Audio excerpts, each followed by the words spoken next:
Hello बच्चों।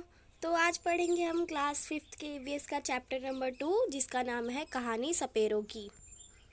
तो चलिए शुरू करते हैं। मैं हूँ आर्यनाथ। तो इसमें एक आर्यनाथ है, वो सपेरा है। वो अपनी पूरी कहानी इस चैप्टर में बता रहा है। तो चलिए इसकी कहानी पढ़ते हैं। तुम्हें जानकर हैरानी होगी कि मैं ऐसा कुछ कर सकता हूँ जो तुम में से शायद ही कोई कर सकता हो।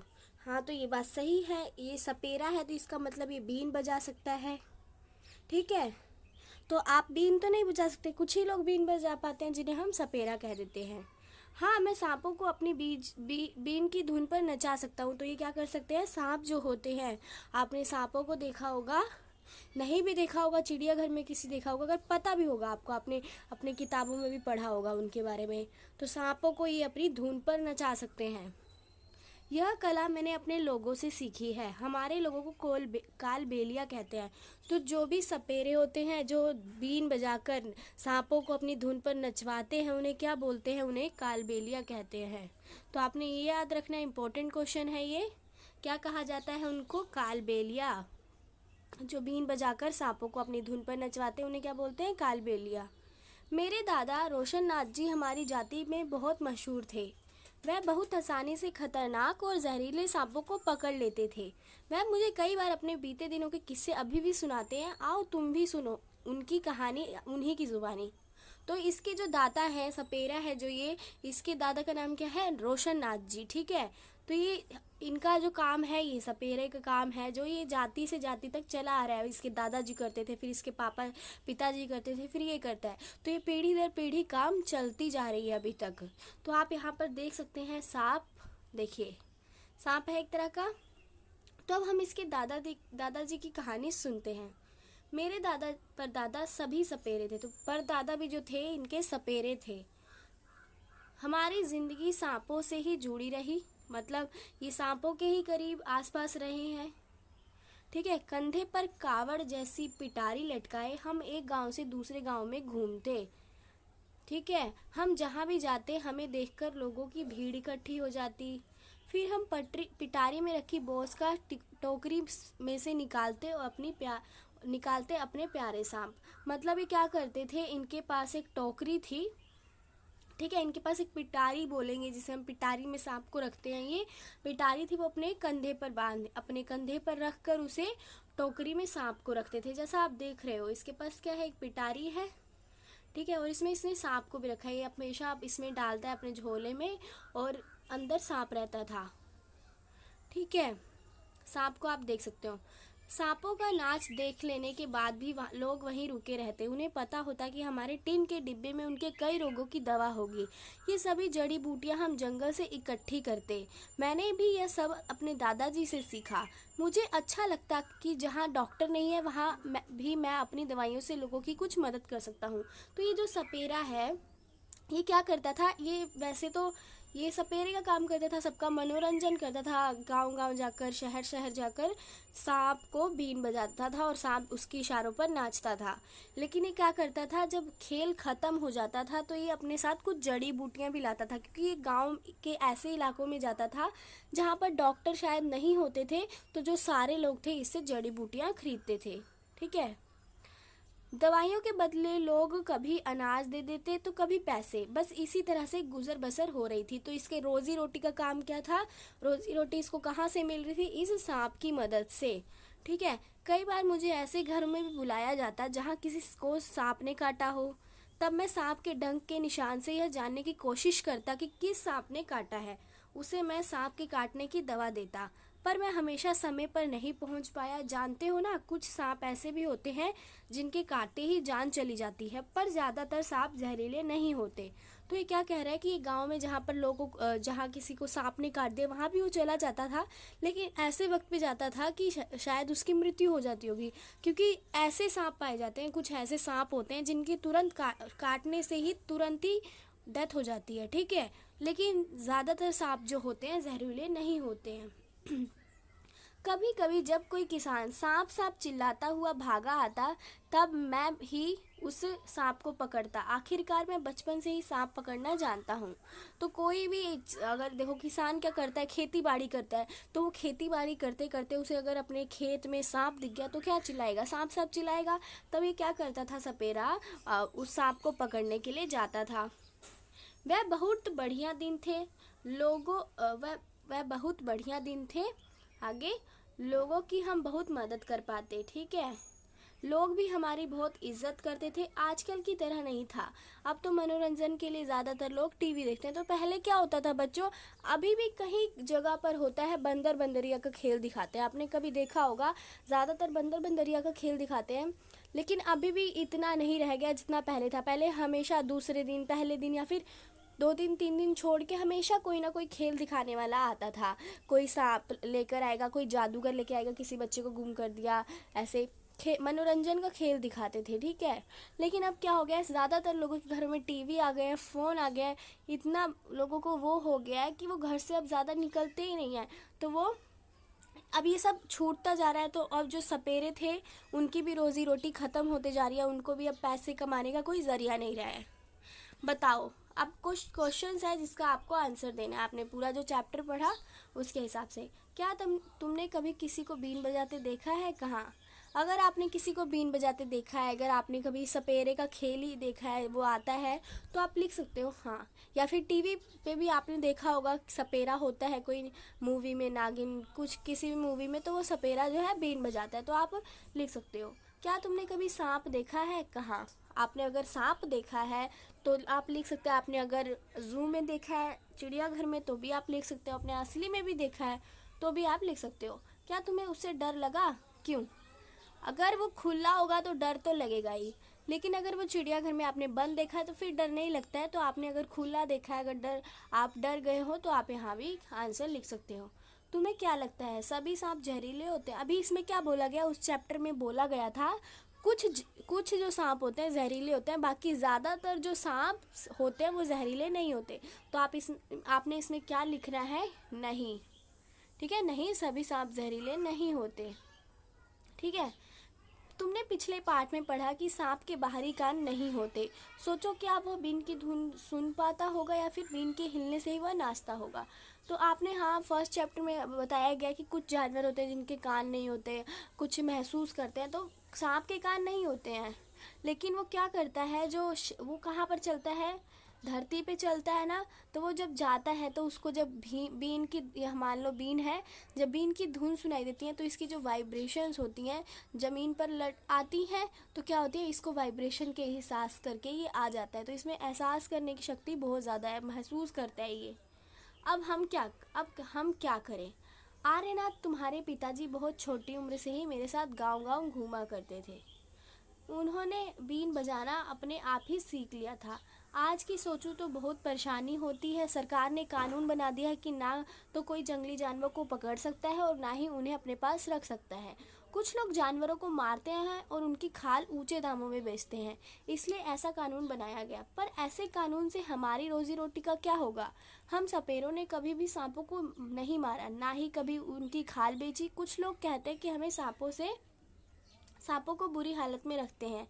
चाहते तो हम भी सांपों को मारकर खूब पैसा कमा सकते थे, तो तब हमारी ज़िंदगी इतनी मुश्किल भरी ना होती। सांपों को मारने की बात तो दूर, ये तो हमारी पूंजी है और जो हम अपनी आने वाली पीढ़ी को सौंपते हैं। सांपों को तो हम अपनी बेटियों को शादी में तोहफे के रूप में भी देते हैं। हमारे कालबेलिया नाच में भी सांप जैसी मुद्राएं होती हैं। तो क्या कह रहे हैं, जो आर्यनाथ हैं, उनके पिता हैं, वो कह रहे हैं, आर्यनाथ जो कहानी अपनी बता रहे हैं, वो क्या कह रहे हैं कि हम पहले रोजी रोटी कहाँ से कमाते थे? उनके पास जो भी 2-3 बहुत कम पैसे ही आते होंगे, वो कहाँ से आते थे? वो सपेरे का खेल दिखाकर ही आते थे। लेकिन अब ऐसे कानून बन गए हैं, ऐसे अब नियम लग गए हैं कि ना ही जंगली जानवरों को पकड़ सकते हैं और ना ही उनको अपने पास रख सकते हैं। तो इससे क्या हुआ, जो सपेरे हुए वो भी अपने सांपों को पकड़ नहीं सकते, जिससे उनकी रोजी रोटी भी ख़त्म हो गई। लोगों का क्या सोचते हैं, कई लोग सोचते हैं कि सपेरे जो हैं इनको मारते होंगे सांपों को, पर ऐसा नहीं है।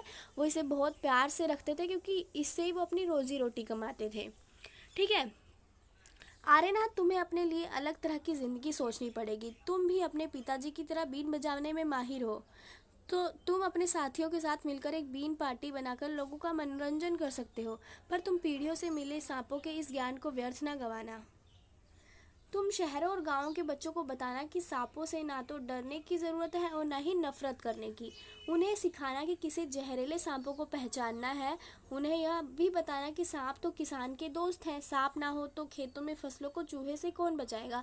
तो आपने देखा होगा जो सांप होते हैं वो खेतों में जो फसल होती है उसको भी बचाते हैं। ठीक है, वो कोई भी कीड़े मकोड़े होते हैं, चूहे होते हैं, तो वो क्या करते हैं, वो खा जाते हैं उन्हें। इससे क्या होती है, इस फसल की सुरक्षा हो जाती है। अब तुम उन सभी बच्चों को मेरी यह कहानी सुनाना, अपनी ज़िंदगी की एक नई कहानी भी बनाना, अपने पोते पोती को सुनाने के लिए। ठीक है, अब ये खेल ख़त्म हो चुका है एक तरह से, अब ये वाला नहीं चलता है। हम कहाँ थे, ये इधर। ठीक है, अब क्वेश्चंस हैं कुछ। क्या तुमने कभी जानवरों के खेल या नाच होते देखे हैं, जैसे सर्कस में, सड़क पर, पार्क में? कब और कहाँ देखा, किस जानवर का खेल देखा? तो अगर आपने देखा है तब इसे लिखना, वैसे लिखने की कोई ज़रूरत नहीं है। ठीक है, कब और कहाँ देखा है, अगर आपने देखा है तो उस जगह का नाम लिखना। किस जानवर का खेल देखा है, तो जिस जानवर का आपने खेल देखा है उसका देखना। बिल्ली का तो नहीं, बंदर का देखा है, सांप का देखा है, किसी चीज़ का भी आपने जो देखा हो लिख देना। जानवरों के प्रति लोगों को क्या व्यवहार था? अगर आपने जैसे बंदर का खेल देखा है तो आपने क्या देखा, वहाँ पर उसके साथ उस जानवर जो था उसको मारा गया, कैसे भी उसका लोगों के प्रति उसके प्रति व्यवहार रख रहे थे अपना, अगर उसको अच्छे तरीके से रख रहे थे, उसको मार रहे थे, कुछ भी आप इसमें लिख सकते हो। क्या कोई जानवर को परेशान भी कर रहा था, कैसे, ये आपने खुद लिखना है। वह खेल देखकर तुम्हारे दिमाग में किस किस तरह के सवाल उठे। तो जब आपने खेल देखा होगा तो आपका भी मन किया होगा काश मेरे पास भी कोई छोटा सा जानवर होता। ये सवाल तो उठते ही है सबके मन में। मान लो तुम एक जानवर हो जो कैद में है। अब तुम इन वाक्यों को पूरा करो। ठीक है, आप अपने आप को एक मिनट के लिए ही जानवर मान लें। मुझे डर लगता है, तो आप मुझे डर लगता है मतलब आपको किस से डर लगेगा? अगर एक आप जानवर हैं, मान लो आप शेरी हैं, तो आपको किस चीज़ से डर लगेगा? तो यहाँ पर ऑफ कोर्स शिकारी से डर लगेगा कि कोई शिकारी आके आपका शिकार ना कर ले। ठीक है, तो कहाँ, अगर आप शेरी हो, आप मान लो शेर हो, तो किससे डर लगेगा? शिकारी से। ठीक है, कि आपका वो शिकार ना कर ले। मेरी इच्छा है कि मैं, आपकी क्या इच्छा है? आप कैद हैं तो आपकी इच्छा तो इस टाइम यही होगी कि आपको बस ये छोड़ दे। ठीक है, मैं उदास होता हूँ जब मुझे कोई पकड़ लेता है। ठीक है, आप इसमें लिख सकते हो। अगर मुझे मौका मिलता तो मैं, आप क्या, अगर कैद हैं तो आपका मौका मिलता तो आप क्या करते? आप इसमें कुछ भी लिख सकते हैं। मुझे बिल्कुल भी पसंद नहीं कि कोई मुझे पकड़ कर रखे, इसमें आप ये ले सकते हैं। क्या तुम जानते हो, अब हम पढ़ते हैं सांपों के बारे में कुछ अच्छी सी बातें कैसे होते हैं। ये देख रहे हैं आप, ये अफाई सांप है, ये कुरैत सांप है, ये नाग है, ये दुबैया है। तो आपने सांपों को अलग अलग प्रकार देखा है यहाँ पर। ये जो भी सांप आप देख रहे हैं, 4 तरह के सांप हैं। ये बहुत ही ज़्यादा खतरनाक सांप है, ये बहुत ज़्यादा जहरीले होते हैं। तो हम पढ़ते हैं, क्या तुम जानते हो हमारे देश में पाए जाने वाले सांपों में से केवल 4 तरह के सांप ही जहरीले होते हैं। ये है नाग, कुरैत, दुबैया, अफाई। तो सिर्फ ही 4 ही तरह के सांप जो होते हैं बहुत ज़्यादा जहरीले होते हैं, बाकी इतने जहरीले नहीं होते। सांप जब किसी को काटता है तो उसके 2 खोखले जहर वाले दांतों से उस व्यक्ति के शरीर में जहर चला जाता है। इस जहर से बचने के लिए एक ही उपाय है, जिस व्यक्ति को सांप ने काटा है उसे तुरंत जहर के असर का खत्म करने वाली दवाई दी जाए। यह सीरम सांप के जहर से ही बनाया जाता है, तो सभी सरकारी स्वास्थ्य केंद्रों में मिलता है। तो क्या होता है, जो किसी को सांप अगर काट लेता है तो वो कैसे ठीक होता है? उसको उसी सांप के जहर से ही कोई दवाई बनाई जाती है, अगर वो पिला दी जाए तो ठीक हो जाता है। सपेरों के अलावा भारत में सपेरों के अलावा कौन कौन लोग अपनी रोजी रोटी के लिए जानवरों पर निर्भर होते हैं? तो जैसे जो मदारी का खेल दिखाते हैं, बंदर जो लेकर आते हैं, वो भी निर्भर रहते हैं। ठीक है, आप लिख सकते हो आपको जो भी पता हो इसमें जानकारी। सर्वे जानकर जानवर पालने वालों का। अपने स्कूल या घर के आसपास कुछ ऐसे लोगों से बात करो जिन्होंने अपनी रोजी रोटी के लिए कोई जानवर पाला हो, जैसे तांगे के लिए घोड़ा, अंडों के लिए मुर्गियां आदि। ठीक है, कौन सा जानवर है, कितने जानवर पाले हैं, क्या जानवरों को रखने के लिए अलग जगह है। तो इस क्वेश्चंस के आपने खुद जवाब देने हैं। आप जब तक खुद लिखते रहेंगे आपकी प्रैक्टिस होती जाएगी और आपको एक बार में याद भी हो जाएगा। तो आपने क्वेश्चन देखना है, उसका सिर्फ आंसर लिख देना है अपनी कॉपी में, या फिर आप किसी रफ कॉपी में भी लिख सकते हो। तो जब आप खुद आंसर लिखोगे तो आपको बहुत अच्छी तरह से उसकी प्रैक्टिस हो जाएगी। आपको एग्ज़ाम के टाइम फिर दोबारा पढ़ने की ज़रूरत नहीं पड़ेगी, सिर्फ एक रिवीजन ही लेनी पड़ेगी। तो आप खुद लिख लीजिएगा, आप इसको आंसर खुद लिख लेना, ठीक है। उनकी देखभाल कौन करता है, ये भी आपने लिखना है। वह क्या खाते हैं, क्या कभी जानवर बीमार भी पड़ते हैं, तब पालने वाला क्या करता है। हाँ, ऑफ कोर्स, जैसे हम बीमार पड़ते हैं वैसे जानवर भी बीमार पड़ते हैं।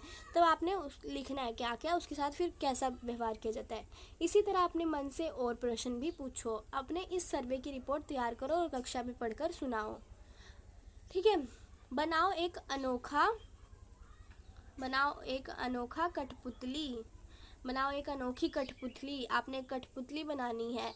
एक पुरानी जुराब लो, उसे चित्र में दिए तरीके से अपने हाथ में पहन लो।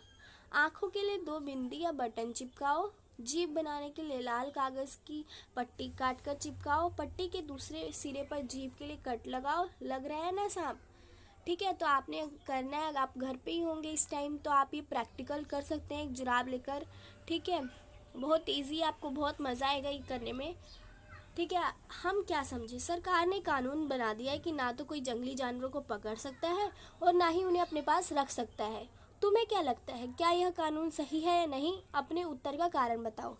आपको जैसा लगता है कि ये कानून सही है या नहीं उसके हिसाब से आप लिख सकते हैं, लेकिन अगर मैं बताऊं तो ये कानून सही है एक तरह से। लेकिन सरकार को फिर ये भी देखना चाहिए कि जो सपेरे थे, जो मदारी थे, जो भी जानवरों पर निर्भर थे, उनको लिए भी रोजी रोटी का कोई उपाय सोचना चाहिए। उन्हें भी कोई काम देना चाहिए, ठीक है। सरकार को उन्हें कोई काम देना चाहिए और जंगली जानवरों को पकड़ने से तो मनाही करनी ही चाहिए, क्योंकि इसका गलत फ़ायदा भी ज़्यादातर लोग गलत फ़ायदा उठाते हैं, ठीक है। तो सरकार ने जो भी जंगली जानवरों पर निर्भर थे उन्हें काम देना चाहिए सरकार को, और इस पर बैन करना चाहिए कि कोई जंगली जानवरों को ना पकड़े, ठीक है। तो ये चैप्टर हमारा ख़त्म हो गया है। उम्मीद करती हूँ आपको अच्छी तरह से समझ आया होगा। छोटा सा चैप्टर था हमारा, आपको इसके क्वेश्चन आंसर खुद पढ़ लेना या फिर आपको एक बार में याद हो गए तो बहुत नॉर्मल से क्वेश्चन है, ठीक है। तो अब हम मिलते हैं नेक्स्ट वीडियो में। तो अगर आपको ये वीडियो अच्छी लगी हो तो इसे लाइक करें, शेयर करें और साथ ही साथ मेरे चैनल को सब्सक्राइब करना ना भूलें। Thank you.